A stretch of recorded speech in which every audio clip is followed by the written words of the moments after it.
بیان تو جو میں نے قرآن کی آیت پڑھی اس پر ہی کروں گا، لیکن اس سے پہلے ایک چھوٹی سی بات پارسل کرنا چاہتا ہوں۔ جو واعظ ہوتا ہے اس کا کام یہ ہوتا ہے کہ جو چیز بھی سوسائٹی میں نظر آئے جو غلط ہے تو فوراً اس کو بتائے کہ یہ غلط ہے، یہ نہیں ہونا چاہیے۔ میرے اب سفر چونکہ بہت زیادہ ہو رہے ہیں،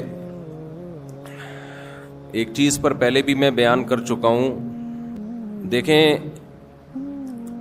رسول اللہ صلی اللہ علیہ وسلم نے فرمایا المسلم من سلم المسلمون من لسانہ و یدہ، کہ مسلمان وہ ہے جس کی زبان اور ہاتھ کے شر سے دوسرے مسلمان محفوظ رہیں۔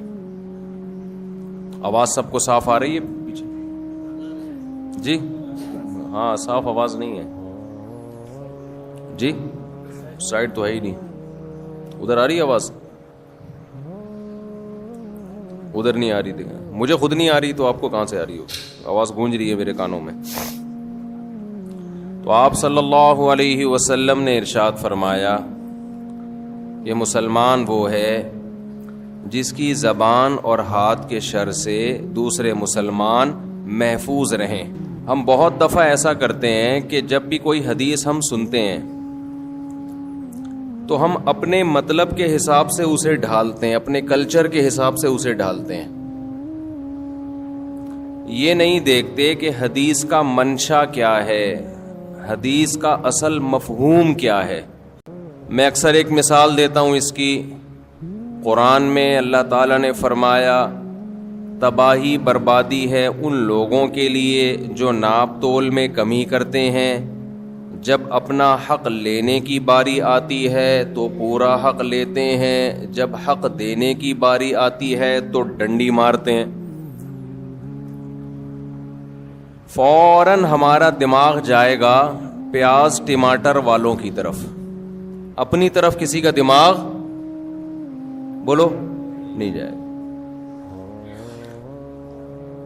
کہ ناپ تول۔ حالانکہ مطففین کا جو اصل مفہوم ہے وہ صرف ناپ تول میں کمی نہیں ہے، لیکن ترجمہ ایسا کیا جاتا ہے عام طور پہ۔ تو فوراً ہمارا دماغ جائے گا یہ ٹماٹر والے نے جو ڈنڈی ماری ہے نا اس دن جو میں نے مرغی خریدی اور گھر لا کے تولا تو وہاں ترازو میں کچھ اور تھی، یہاں پر کچھ اور تھی۔ تو یہ وہ اس کے بارے میں قرآن نے بالکل صحیح کہا ہے، ایک دم صحیح بات کی ہے قرآن نے بالکل۔ او بھائی، یہ ٹماٹر والے کے بارے میں نہیں، یہ آپ کے بارے میں بھی ہے،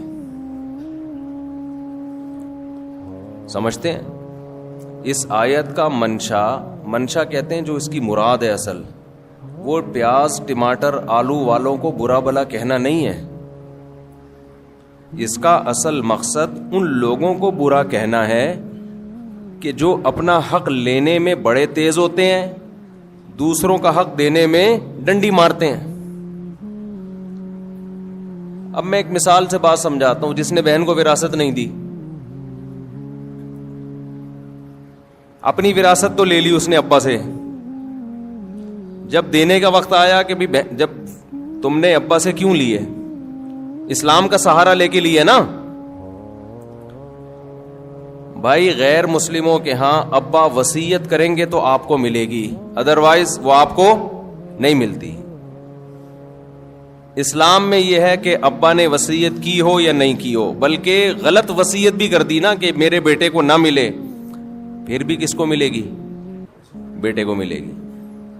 یہاں جتنا لبرل طبقہ ہے نا سارا اسلام قبول کر لیتا ہے ایسے موقع پہ۔ یہاں ہمارا جتنا لبرل طبقہ ہے نا جو اسلام کو نہیں مانتا، وراثت لینے میں سارے اپنے آپ کو کیا شو کرتے ہیں کورٹ میں کہ میں مسلم ہوں۔ اب جس اسلام کا سہارا لے کے آپ نے وراثت لے لی، مفتیوں سے فتویٰ لے لیا کہ جی میرا حصہ کتنا بنتا ہے، مفتی صاحب نے بتا دیا جی 1 کروڑ آپ کا بنتا ہے، بہن کا کتنا بنتا ہے جی 50 کروڑ بنتا ہے، یہاں تک فتویٰ لیا جائے گا بس۔ اگلا فتویٰ یہ لینا تھا کہ بہن کو میں کب دوں، کیا فوراً دینا لازم ہے میرے اوپر؟ اکثر ہم نے دیکھا یہ والا فتویٰ لوگ نہیں لے رہے ہوتے تو فوراً دینا لازم ہے نا اس کو. اب گھر تو بکے گا 20 سال کے بعد, تو 20 سال تک تو اس کو تو بڈھی ہو جائے گی. آپ بہن کو بولیں گے کہ تم 20 سال بعد بڈھی ہو جاؤ گی, تو وہ مانے گی نہیں, مانے گی نہیں کہ میں 20 سال بعد بڈھی ہو جائیں گی, کیونکہ خواتین یہ بات نہیں مانتی. 40 سال بھی گزر جائیں تو وہ یہ نہیں مانتی کہ ہم بوڑھے ہوں گے, لیکن ہوگی تو نا بہرحال 20 نہیں تو 30 سال کے بعد. تو بڑھاپے میں جب آپ اس کو وراثت دیں گے تو اس کا کیا کرنا ہے اس نے, وہ تو بچوں کے کام آئے گی نا. اس بچوں کے لیے تو شریعت نے اس کے مرنے کے بعد وراثت رکھی ہے, پھر اس کے بچوں کو ملے گی جب وہ بوڑھے ہو جائیں گے, پھر ان کے بچوں کو ملے گی جب وہ, تو فائدہ کون اٹھائے گا بھائی اس سے. تو ہمارے ہاں ایک بہت بڑا طبقہ ایسا ہے جو اپنا حق لینے میں کس کا سہارا لیتا ہے, اسلام کا حق دینے میں کلچر کو بنیاد بنایا جاتا ہے. بھی کلچر ہمارا یہ ہے, کلچر ہمارا یہ بھی, ضرورت کیا ہے. تو وراثت میں پھر کس کو بیس بنا لیں گے, ضرورت کو, کہ بہن کو ابھی ضرورت نہیں ہے, ضوابط پورے تجوید کے ساتھ ادا کرتے ہیں, ضرورت نہیں ہے. ایک اور مثال دے دیتا ہوں, یہ مثال انٹیوں میں پائی جاتی ہے. خواتین کو شکایت ہوتی ہے بھائی میاں جو ہے ہمارے حقوق ادا نہیں کر رہا. بالکل صحیح شکایت ہے. اگر وہ خرچہ نہیں دے رہا ہے, نان نفقہ نہیں اٹھا رہا ہے, جیسا خود پہنے ویسا اپنی زوجہ کو پہنائے, یعنی ویسا کا مطلب جس اسٹینڈرڈ کا لباس خود پہنتا ہے اسی اسٹینڈرڈ کا, بولو نا, اب بول نہیں رہے, دیکھا نا آپ نے, اپنے خلاف بات جا رہی ہے. بیگم کو وہی اسٹینڈرڈ, جی جی جی جی جی, خیال کا لفظ نا مبہم ہے, وہ ہر آدمی کہتا ہے میں تو خیال کرتا ہوں, تو اس لیے میں خیال کو نہیں, پوری تھوڑی ڈیٹیل بتاتا ہوں. جس اسٹینڈرڈ کا خود کھاتا ہے اسی اسٹینڈرڈ کا زوجہ کو کھلائے. ایسا نہیں ہے کہ خود پیزے برگر پھوڑ رہا ہے جا کے اور اس کو مسور کی دال پہ ٹرکھایا ہوا ہے. تو یہ سارا اسٹینڈرڈ, اس کا جو لیونگ اسٹینڈرڈ ہے وہ آپ کے لیول کا ہونا چاہیے, جو آپ کا اسٹینڈرڈ ہے. تو یہ ذمہ داری کس نے لگائی ہے بھائی, بولو نا. اسلام نے, اہل مغرب نے یہ ذمہ داری مرد پہ نہیں لگائی ہے. ہماری خواتین شکایتیں کرتی ہیں کہ میاں حقوق ادا نہیں کر رہا, یہ نہیں کر رہا, وہ نہیں کر رہا. بالکل صحیح ہے بھائی, اس کے باپ کو بھی کرنا پڑے گا. یعنی اس کے باپ کا مطلب یہ نہیں کہ اس کے باپ کو, اسی آدمی کو پیار سے اس کا باپ کہا جاتا ہے اردو میں. آج ہر آدمی اپنا باپ خود ہی ہے نا آج کل. لیکن یہی انٹیاں جب شوہر ان سے کہتا ہے کہ آپ میری مرضی کے بغیر گھر سے مت نکلو, بیگم جب کہیں جاؤ تو مجھ سے پرمیشن لو. صرف اطلاع دینا کافی نہیں ہے, شوہر کی پرمیشن کا ہونا ضروری. اسلام عورت کو باؤنڈ کرتا ہے کہ جب اس کی شادی ہو گئی ہے. اب آپ کہو گے مصعب کیا قومی ترانے سنانے لگ گئے ہیں. میں تھکا ہوا ہوں بھائی, میں ابھی سفر سے آیا ہوں, رات میرا بیان تھا اتنا لمبا پنجاب میں, تو جب میرا بہت زیادہ لمبا بیان تھا, رات بھر سویا نہیں, پھر صبح کی فلائٹ تھی, تو پھر یہ سر لگانا پڑتا ہے تاکہ میں بولتا رہوں, سمجھ رہے. تو انٹیاں جو ہیں وہ شکایت کرتی ہیں میاؤں کی کہ یہ ہم پہ روب جماتے ہیں, ان کو کیوں بتائیں ہم باہر جانے سے پہلے. کیا الٹی باتیں بھی شروع ہو جاتی ہیں, کیا میں کوئی فلم دیکھنے جا رہی ہوں. بعض دفعہ میاں کو محبت اتنی ہوتی ہے, بیگم کہیں جا رہی ہوتی ہے, ونس اپون اے ٹائم ایسا ہوا کرتا تھا, اب تو اس طرح آج کل اس طرح کی اطلاعات آ نہیں رہی ہیں. میاں کہہ دیتا ہے کہ آپ نہیں جائیں, میں ابھی گھر میں ہوں, میں چاہتا ہوں کہ آپ گھر میں رہیں. بیگم کہنی نہیں, میں اپنی اماں کے جا رہی ہوں یا کہیں بھی جا رہی ہوں.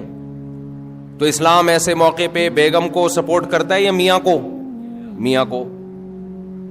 سمجھتے ہو کہ نہیں سمجھتے. یہاں خواتین کہتی ہیں کیوں بھائی ہم کوئی غلام ہیں. کل میں نے رات ایک پنجاب میں ایک بہت بڑے بورڈ پہ دیکھا, ہم کوئی غلام ہیں. تو خواتین نے بھی یہ لفظ سیکھ لیا ہے, ہم کوئی غلام ہیں جو ہم بتا کے جائیں. ہے بھائی, ہم کیوں بتائیں کسی کو, تم کون ہوتے ہو پوچھنے والے؟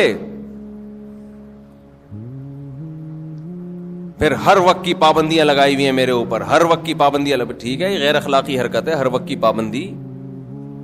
لیکن بہرحال عورت کو کیا حکم دیا جائے گا کہ وہ اس معاملے میں شوہر کی اطاعت کرے.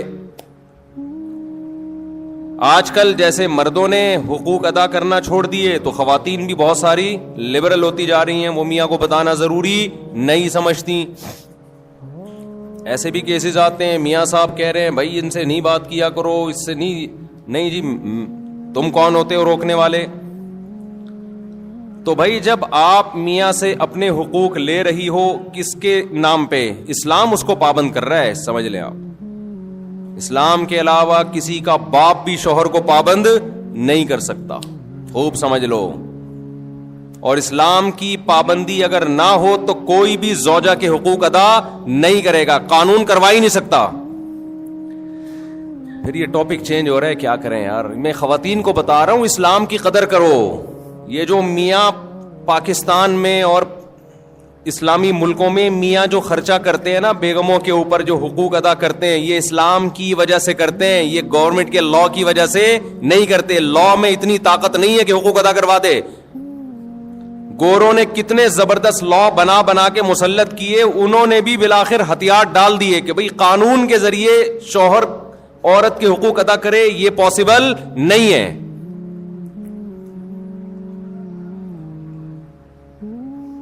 دیکھو ہمارے نبی صلی اللہ علیہ وسلم، عرب میں عورت کو پاؤں کی جوتی سمجھا جاتا تھا، کوئی اوقات نہیں تھی. ہمارے نبی نے مدینہ میں جا کے قانون نہیں پاس کروایا کہ جو عورت کی توہین کرے گا اس کو اتنے سال کی جیل ہوگی. ایسا ہمیں کوئی یہ قانون سے یہ چیزیں گرفت میں آتی نہیں ہیں. قانون میں پہلے تو یہ توہین کی ہے کہ نہیں کی ہے، پھر توہین کی ڈیفینیشن کیا ہے. میاں کہہ رہے کہ ہمارے یہاں تو پیار سے گالیاں دی جاتی ہیں. ہمارے یہاں کیا؟ کل ایک صاحب آئے، انہوں نے کہا مجھے میری بیوی نے بہت گالیاں دی ہیں نا، بہت پھٹا ہوا، کہیں پنجاب میں بیٹھا ہوا تو کہیں تو میری بیوی نے بہت گالیاں دی ہیں. میں نے کہا کیا گالیاں دی ہیں؟ کہہ رہے یار مصعب کیا؟ میں نے کہا ترجمہ کر کے بتا دو. میں نے کہا ایز اٹ از گالی تو نہیں بتاؤ، لیکن آسان لفظوں میں اس کو ذرا مفہوم بیان کرو، آسان لفظوں میں اس کا مفہوم بیان کرو. تو خیر میں یہ عرض کر رہا تھا کہ نبی صلی اللہ علیہ وسلم کے دور میں بیٹی کو زندہ دفن کیا جاتا تھا. پاؤں کی جوتی سے بھی بدتر سمجھا جا رہا ہے کہ نہیں سمجھا جا رہا؟ تو آپ صلی اللہ علیہ وسلم نے قانون سازی نہیں کی ہے مدینہ میں کہ کورٹ میں عورت کیس کرے کہ شوہر توہین کر رہا ہے. یہ بہت مبہم چیزیں ہوتی ہیں، مبہم چیزیں ہوتی ہیں، اور قانون کے ذریعے ان چیزوں کی گرفت نہیں ہو سکتی ہے. بلکہ آپ صلی اللہ علیہ وسلم نے یہ بتایا کہ میں اللہ کا پیغمبر ہوں، اور دلائل سے ثابت کیا. اللہ نے اتنے معجزے دیے جس سے صحابہ کو یقین ہو گیا کہ آپ کس کے پیغمبر ہیں؟ اللہ کے. پھر قرآن میں اللہ نے آیتیں نازل کی، لَقَدْ كَانَ لَكُمْ فِي رَسُولِ اللَّهِ أُسْوَةٌ حَسَنَةٌ، تمہارے لیے پیغمبر کی زندگی میں بہترین نمونہ ہے. فالو کرنا ہے تو کس کو فالو کرنا ہے؟ پیغمبر کو. اب لوگ سمجھ گئے پیغمبر جو جو کرتے چلے جا رہے ہیں ہمیں وہ کرنا ہے، نہیں کیا تو پنشمنٹ کس کی طرف سے ملے گی؟ اللہ کی طرف سے. اب کوئی دیکھنے والا نہیں ہے، اب نہ کوئی وکیل کی ضرورت، نہ کیس کی ضرورت.